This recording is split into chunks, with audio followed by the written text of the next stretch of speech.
Assalamualaikum everyone. I hope you all are doing well. Kindly let me know कि क्या मेरी screen visible है और मेरी आवाज सही से आ रही है आप लोगों को? वालेकुम सलाम जी, आ रही है आपकी आवाज और अच्छा, स्क्रीन भी सही। नजर आ रही चलें, बस 2 मिनट तक हमारे पास सब पार्टिसिपेंट्स आ जाएंगे तो हम स्टार्ट करते हैं इसको बाकायदा, ठीक है? है। Yes ma'am.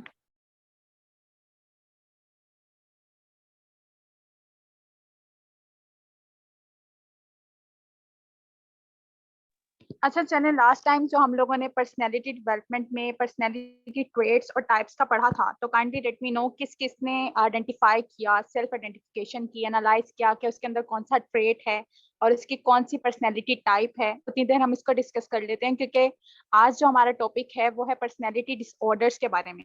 तो जब तक आपको मालूम ही नहीं होगा कि आपके अंदर कौन सा पर्सनैलिटी ट्रेट है, तब तक आपको नहीं मालूम हो सकता कि आपके अंदर आइदर कोई डिसऑर्डर भी है या नहीं। तो आप लोगों ने, आप में से किस किस ने लास्ट क्लास में, लुबना तो नहीं थी, मोहम्मद उमर, आपने देखा कि आपके अंदर कौन सा ट्रेट है? और यहाँ पे राना शहरोज हैं कोई, लास्ट क्लास में आप थे सर? तो काइंडली बताइएगा।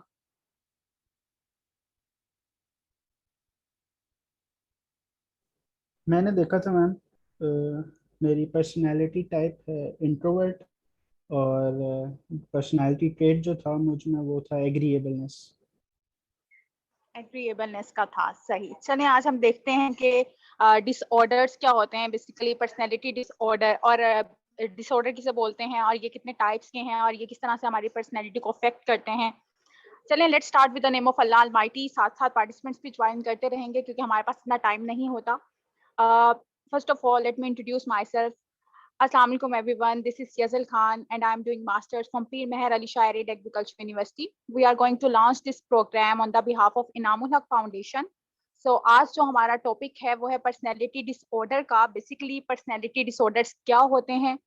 पर्सनैलिटी डिसऑर्डर को समझने से पहले ज़रूरी है कि हम देखें कि बेसिकली डिसऑर्डर किसे बोलते हैं, डिसऑर्डर क्या चीज़ होती है, क्या डिसऑर्डर किस टाइप की एक बीमारी है, इसको क्या बोला जा सकता है। तो बेसिकली डिसऑर्डर का मतलब होता है any type of illness that disturb your mental and physical functions.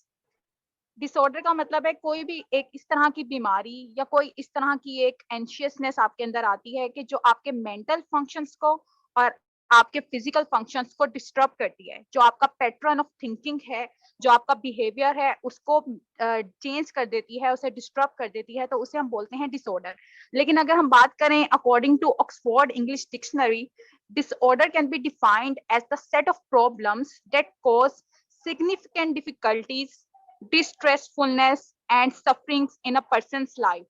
Basically disorder का मतलब सिंपल या आसान अल्फाज में हम देखें तो इसका मतलब ये बनता है कि कोई भी इस तरह का एक मसला या सेट ऑफ प्रॉब्लम से मुराद है एक से ज्यादा मसला भी हो सकता है, जो हमारी मेंटल हेल्थ यानी कि हमारा जो सोचने का अंदाज है, जो हमारा दिमाग है, उसमें थोड़े चेंजेस लाए, या हमारे फिजिकल बिहेवियर में जैसे हमारे जेस्चर्स हैं, हमारी बॉडी लैंग्वेज है, उसमें कोई चेंज लाए, कोई नेगेटिव चेंज, तो उसे हम डिसऑर्डर बोलेंगे। पर्सनैलिटी डिसऑर्डर क्या है? बेसिकली पर्सनैलिटी डिसऑर्डर का मतलब यहाँ पे ये हम ले सकते हैं कि पर्सनैलिटी में हमारे जो डिफरेंट ट्रेड्स होते हैं हमारे अंदर, हमारी जो पर्सनैलिटी है उसके हमने डिफरेंट ट्रेड्स लास्ट टाइम पढ़े थे, जिसमें एक ओशन के नाम से एक्रोनम बना था, ओपननेस था, एग्रीएबलनेस था, नार्कोटिज्म का था उसमें, और भी एक दो हमारे उसके अंदर थे, कॉन्शियसनेस का था। तो वो सारे जो ट्रेड्स हैं वो सब अगर हमारी पर्सनैलिटी के अंदर उनमें से कोई एक ट्रेड या ज्यादा ट्रेड जब हमारी पर्सनैलिटी में डोमिनेट कर जाते हैं, ज्यादा एक्सेस हो जाती है जब किसी एक ट्रेट की, तो वो हमारी पर्सनैलिटी में क्या गड़बड़ी स्टार्ट हो जाती है। हमारा जो मेंटल फंक्शंस हैं और फिजिकल फंक्शंस हैं उनमें चेंजेस आती हैं जो कि नेगेटिव चेंज होती है। बिकॉज आप लोगों ने ये सुना भी होगा कि excess of everything is bad. किसी भी चीज की जो ज्यादती होती है वो गलत होती है, वो नुकसान देती है हमारी बॉडी को, हमारी पर्सनैलिटी को, हम लोगों को। तो पर्सनैलिटी डिसऑर्डर से मुराद बेसिकली ये है कि set of characteristics that goes beyond the range of the limit और ये थ्रेशोल्ड, यानी कि जो हमारा एक साइन होता है नॉर्मल रेंज का, उससे ऊपर अगर कोई ट्रेड हमारी पर्सनैलिटी में चला जाता है तो वो हमारी पर्सनैलिटी को खराब कर देता है। आज हम देखेंगे डिफरेंट पर्सनैलिटी डिसऑर्डर्स, और आप लोगों ने इसको एनालाइज करना है कि आप में से किस किस में ये पर्सनैलिटी डिसऑर्डर है।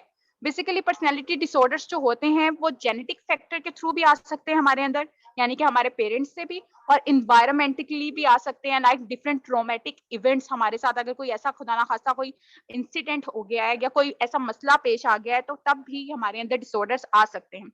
अच्छा, रिसर्च का की मैंने एक पढ़ी थी, उसमें वो कहते हैं कि बेसिकली जो एक हमारे पास डिसऑर्डर है पर्सनैलिटी का, वो है OCD।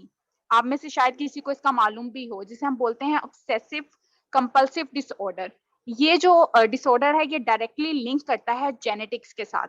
ये बेसिकली पेरेंट्स से आगे उनके बच्चों में, और उनके बच्चों से आगे फर्दर उनके ग्रैंडफादर्स या ग्रैंड डॉटर्स में चला जाता है। बाकी के जो हम पढ़ेंगे पर्सनैलिटी डिसऑर्डर्स डिफरेंट, वो कह रहे हैं कि वो डिफरेंट जो पर्सनैलिटी डिसऑर्डर्स है वो हमारे इन्वायरमेंटल की बेस पे भी हो सकते हैं। लाइक बे पॉसिबल कि हम लोगों के पेरेंट्स का जो रिलेशनशिप है आपस में टॉक्सिक है, अब्यूसिव है, तो जिसकी वजह से बच्चे पे गलत इम्पैक्ट पड़ता है और बच्चे के अंदर वो डिसऑर्डर आ सकता है। सो लेट्स सी के कौन कौन से डिसऑर्डर्स हैं और आज हम कौन से पढ़ेंगे। फर्स्ट डिसऑर्डर जो हमारे पास है पर्सनैलिटी डिसऑर्डर, वो है schizoid personality disorder. Schizoid personality disorder के जो लोग होते हैं वो किस टाइप के होते हैं और ये किस तरह की बीमारी है, आज हम इसको देखेंगे। अच्छा जी, सबसे पहले वो कहता है कि जो इस तरह के लोग होते हैं वो सोशली विथड्रॉन, यानी कि वो लोग ना,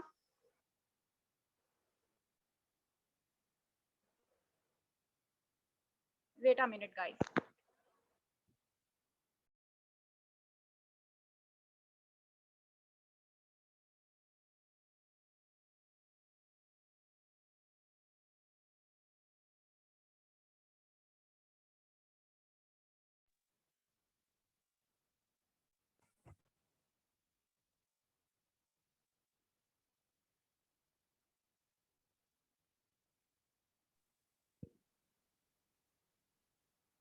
जी, तो जो स्किज़ोइड पर्सनैलिटी डिसऑर्डर है, बेसिकली वो लोग क्या होते हैं, सोशली विथड्रॉन, यानी कि वो सोसाइटी के साथ, वो लोगों के साथ बिल्कुल भी घुलते-मिलते नहीं हैं। उनके जो इमोशंस होते हैं वो बिल्कुल ही कंजर्व्ड किस्म के होते हैं, वो अपने इमोशंस को अपने तक रखते हैं। उनमें हँसी-मज़ाक वाली या एज़ सच ऐसी कोई सेंस नहीं होती, वो हमेशा बहुत ही कोल्ड पर्सन, जो जिनको बोलते हैं सर्द मिजाज लोग जो होते हैं, उस टाइप के ये लोग होते हैं। इन लोगों में क्या होता है कि ये लोग बस अपने आप में खुश रह रहे होते हैं, ये लोग लोगों से डरते हैं। इन लोगों में ये फ़ियर होता है कि इंट्रोवर्ट टाइप लोग भी हो सकते हैं, लेकिन इनको हम इंट्रोवर्ट इसलिए नहीं बोलेंगे क्योंकि सब इंट्रोवर्ट्स एक जैसे नहीं होते। कुछ इंट्रोवर्ट फेस करना जानते हैं लोगों को, लेकिन ये एक्सट्रीम लेवल पे होता है कि उनको लोगों से ही डर लगना शुरू हो जाता है। आइदर वो अपने, उनके घर वाले हैं, उनके दोस्त हैं या कुछ भी। ऐसे लोग भी आपने सोसाइटी में देखे होंगे जो लोगों से घबराते हैं, जो गैदरिंग्स में नहीं जाते, जो फंक्शंस में, पार्टीज़ में, क्लब्स वगैरह को जॉइन नहीं करते। और इनका क्या होता है कि अकेला रहना इनको बहुत पसंद होता है। ये अकेला रहना पसंद करते हैं, ये हर तरह के रिलेशनशिप को रिफ्यूज़ करते हैं, और जो इनके रिलेशनशिप्स होते हैं ये इतने अच्छे नहीं होते। ये कहते हैं कि हमें किसी की ज़रूरत नहीं है। इस तरह से आगे चलकर इनकी ज़िंदगी में काफ़ी मसले-मसाइल आ सकते हैं। ये किसी भी तरह के रिलेशनशिप को सिंसियरली लेकर नहीं चलते। ये बोलते हैं कि we are okay to be alone, हम अकेले में खुश हैं, हमें ज़रूरत नहीं है किसी के साथ मिलने की या किसी के साथ चलने की या कुछ भी इस टाइप का ना। वो अकेले में ही बहुत खुश रह रहे होते हैं। अच्छा, सेकंड हमारे पास जो है वो हम देखते हैं paranoid personality disorder. Screen show हो रही है आप लोगों को साथ-साथ? पैर हाँ जी, हो रही है। ओके। पैरानॉइड पर्सनैलिटी डिसऑर्डर जो है उसमें क्या है, उसमें बेसिकली इनकी होती है ग्रैंडियोस। ग्रैंडियोस का मतलब है बहुत ज़्यादा ये सेल्फ एस्टीम वाले लोग होते हैं। ये लोग बस अपने आप में खुश रहते हैं, और इन लोगों की जो एक फीलिंग्स होती है ना, ये होती हैं कि हम सबसे अच्छे हैं, हमसे अच्छा कोई भी नहीं है। ये खुद को बहुत आलीशान किस्म की इनकी मैग्निफिसेंट सी फीलिंग्स होती हैं। ये बोलते हैं कि हमसे अच्छा और कोई भी नहीं है इस दुनिया में, हम कोई गलती नहीं कर सकते, वी आर परफेक्ट।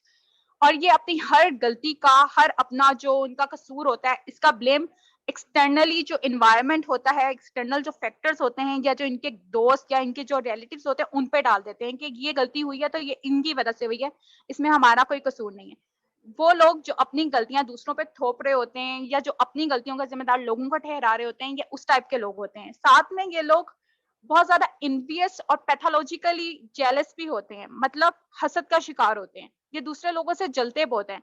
इनमें ये एक जेलसी फैक्टर बहुत ज्यादा होता है। आइदर इनके कोई फ्रेंड हैं, इनके कोई रिलेटिव हैं, अगर वो उनसे ज्यादा सक्सेसफुल हैं, अगर वो इनसे ज्यादा अच्छे हैं, तो वो उनसे जलना स्टार्ट कर देंगे, बजाय इसके कि वो खुद को बेहतर बनाएं, वो खुद को थोड़ा बेहतर और अच्छा बनाएं।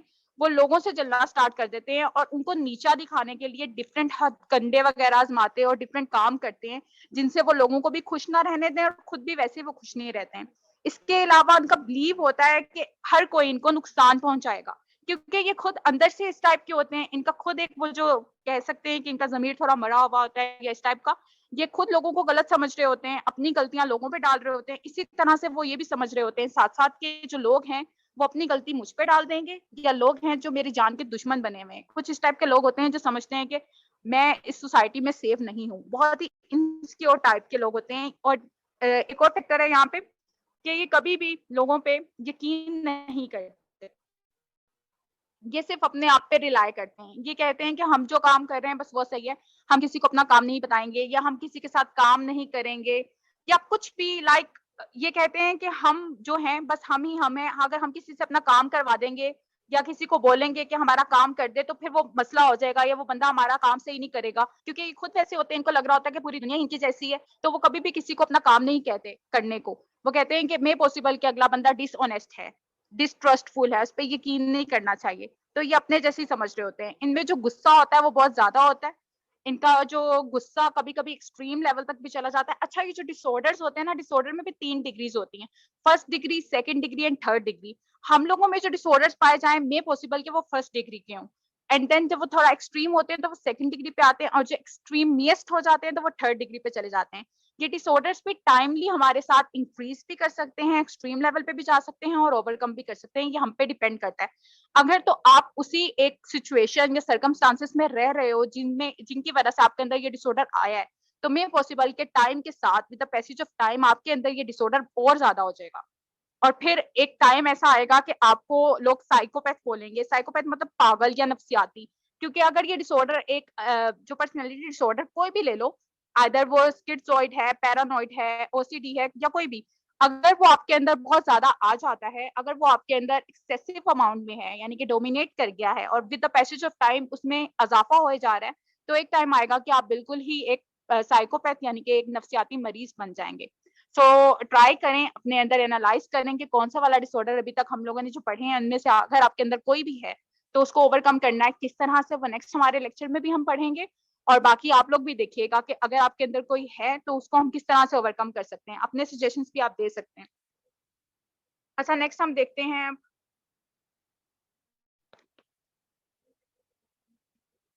पैरानॉइड और स्किज़ोइड के बाद जो हमारे पास थर्ड है वो है anti social. Anti social personality disorder, जिसे हम APD भी बोलते हैं शॉर्ट फॉर्म में, इसका एक्रोनम जो बनता है। ये जो इस टाइप के लोग होते हैं ये बेसिकली क्या होते हैं, अपने चाइल्डहुड से इनको ना मतलब कोई ट्रॉमा ऐसा है, फॉर एग्जांपल मे पॉसिबल कि इनकी फैमिली में इन पे टॉर्चर करते हैं। कुछ पेरेंट्स क्या करते हैं, छोटी छोटी बातों की बहुत सजा देते हैं अपने बच्चों को। वो मार खा खा के इतने ढीठ हो चुके होते हैं कि उनके अंदर ये जो पर्सनैलिटी डिसऑर्डर है ना, ये उस एज से ही डेवलप होना शुरू हो जाता है। लेकिन before the age of adulthood या अडोलसेंस 18 के बाद उनको मालूम होता है कि हम लोगों के अंदर ये जो डिसऑर्डर है ये आ गया है, और with the passage of time ये इंक्रीज करता है, इसमें ज्यादा इजाफा होता है, एक्सट्रीम लेवल तक ये पहुंच जाता है, और ये काफी खतरनाक किस्म का डिसऑर्डर है। इसमें क्या होता है कि जो यंगस्टर्स, और ज्यादातर ये मेल में पाया जाता है रिसर्च के अकॉर्डिंग, जो हमारी यंगस्टर्स हैं या जो भी 18 अबव लोग होते हैं, वो एंटी सोशल जो होते हैं ना, वो डिफरेंट क्राइम्स में इन्वॉल्व हो जाते हैं। जो सोशल क्राइम्स हैं, आइदर उसमें आप कोई भी देख लो, उसमें रेप भी आ सकता है, उसमें किडनैपिंग्स भी आ सकती हैं, उसमें बार्बरी केस भी आ सकता है, उसमें थेफ्ट भी आ सकता है, उसमें और भी डिफरेंट जो क्राइम्स हैं मेजर सोसाइटी के, वो सब आ सकते हैं। ऐसे लोग काफी हद तक खतरनाक होते हैं। ऐसे लोगों में क्या होता है कि वो सोसाइटी के रूल्स और रेगुलेशंस को फॉलो नहीं करते कभी भी। वो किसी किस्म का कोई हुक्म या कानून कुछ भी नहीं मान रहे होते। वो बहुत ही ज्यादा किस्म के जो होते हैं ना, अनाप पसंद और इगोसेंट्रिक टाइप के लोग होते हैं। बस अपनी तस्कीन के लिए, खुद को अच्छा महसूस कराने के लिए वो डिफरेंट क्राइम्स में इन्वॉल्व होते हैं। उनको लोगों की फीलिंग्स से बिल्कुल भी कोई सरोकार नहीं होता है। वो लोगों की फीलिंग्स की केयर बिल्कुल भी नहीं करते हैं। बहुत ही ये भी कोल्ड टाइप के पर्सन होते हैं, लेकिन इसमें जो सिम्टम्स हैं वो और तरह के हैं। ये थोड़े मैड होते हैं, ये थोड़े उस टाइप के होते हैं कि इनका खुद पे बिल्कुल भी कंट्रोल नहीं रहता, और ये स्टार्टिंग से ही एक्सट्रीम लेवल का एक डिसऑर्डर है।